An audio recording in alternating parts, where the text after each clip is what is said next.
In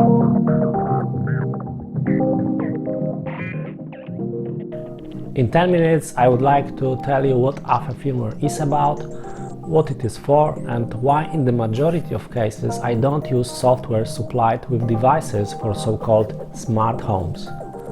My name is Adrian and I run SmartNetDom website and I develop AFE Firmware.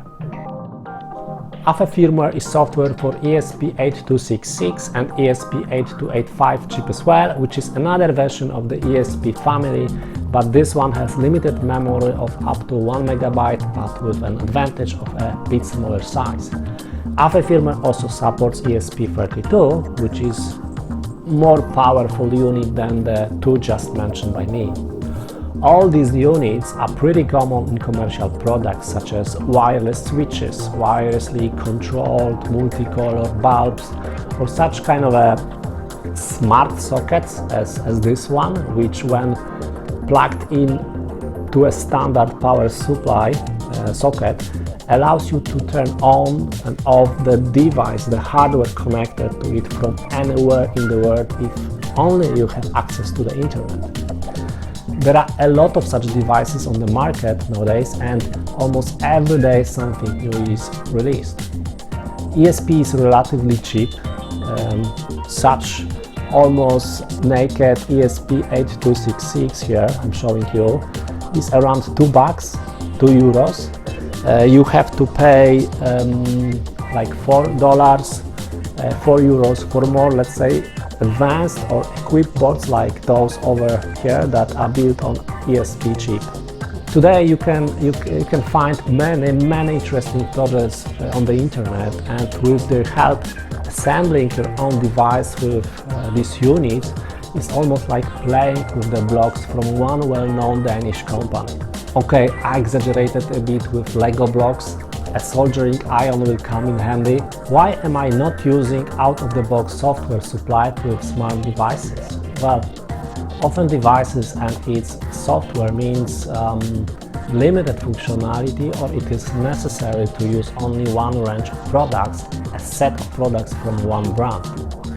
Someone who has used the software supplied with, for example, Sonoff, Tuya devices know that he or she can use Tuya smartphone application to control only Tuya products or clones of those devices if such exist. The Tuya application will not enable you to control your Sony LCD, a smart light bulb from IKEA, or viewing a video stream from your IP camera in front of your house. With the applications provided with the hardware, you get only the features and functionalities that the producer has prepared for you, nothing more. And now,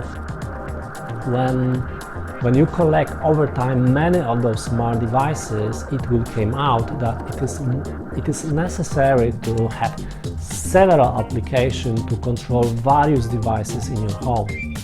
One application for lights, second application for your TV, third one for the heating system, many different applications.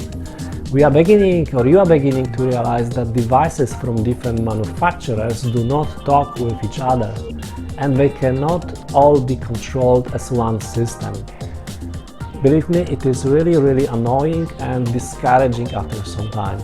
Personally, when I decide to buy new hardware for my house, for example, let's say a new TV or audio set, I'm looking for hardware that is technologically friendly enough so that I can control it from one system by my home automation solution. With this approach, all my devices at home, regardless of the manufacturer, can communicate with each other. In concrete terms, this means that the firmware in these devices should provide an open, some standard, preferably an easy and secure API for interacting with them. When I find that a device has such a mechanism, then I usually decide to buy it, because at least I know that I will not land with many applications from different producers in my smartphone after some time. Okay, now, what if the hardware doesn't have an open API to communicate with it and I still need it? I still need this device. In this case, I check whether the device gives possibility of replacing its firmware with some alternative. Many hardware are designed in such a way that there is an option to change its firmware, and often it's relatively easy to do, while sometimes, unfortunately, soldering iron and few cables is needed. In such cases, AFE Firmware or other solutions such as Tasmota, Easy ESP, they gives us the ability to control the hardware in more accessible way. So a device that works with only its original application after replacing the firmware gives you a possibility to communicate with it using standard protocols and enables you to control it with, for example, open source automation systems such as Domotic, Home Assistant, OpenHub. But please remember, once you upload AFE firmware or any other alternative software to a device such as Sonoff, Shelly, Tuya, it means it will not be possible to control it using smartphone's applications supplied with this device. In addition, if it is a commercial commercial device, and you were not able to restore the original firmware to the device, for some reason you will lose the warranty. You have to remember that, and you do this on your own. A few words about AFE Firmware. AFE Firmware is nothing more than the lowest level software for a device, like an operating system. To control it, you must have an automation system on top of the embedded to the device firmware, for example, OpenHub, Domotic, Home Assistant, or any other that easily communicate using industry standards for such needs. The device with AFE firmware is controlled wirelessly using your Wi-Fi network. You can control lighting, gates, garden irrigation. You can read various parameters: temperature, humidity, atmospheric pressure, dust level, air quality, and much more, depending on the sensor you will decide to use. AFE firmware has several versions. I decided some time ago that AFE firmware won't be a kind of a combo with many features and functionalities, like, you know, Microsoft Office with tons of features and very few actually used by a typical user. There are different versions of AFE firmware focused on specific needs and purposes.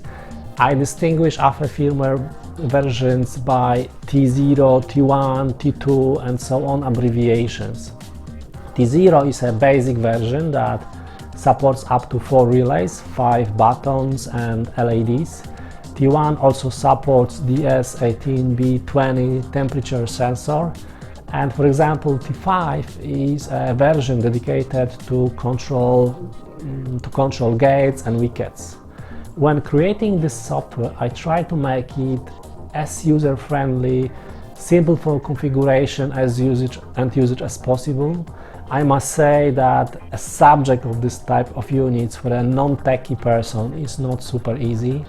Input, outputs, GPOs, sensors, buses, protocols, etc. After all, please believe me, I try to simplify to the maximum the UI of the firmware, fighting with the limitation of these types of small devices. I developed software for my own purpose, and some time ago I decided to share it with everyone who might need it for whatever their projects.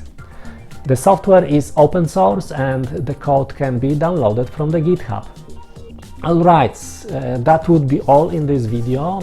The next video will cover the different versions of AFE firmware and what specific application they may serve. Thanks for watching, and see you at the SmartNetDom forum, which unfortunately is in Polish, but I hope English-speaking folks will join it one day.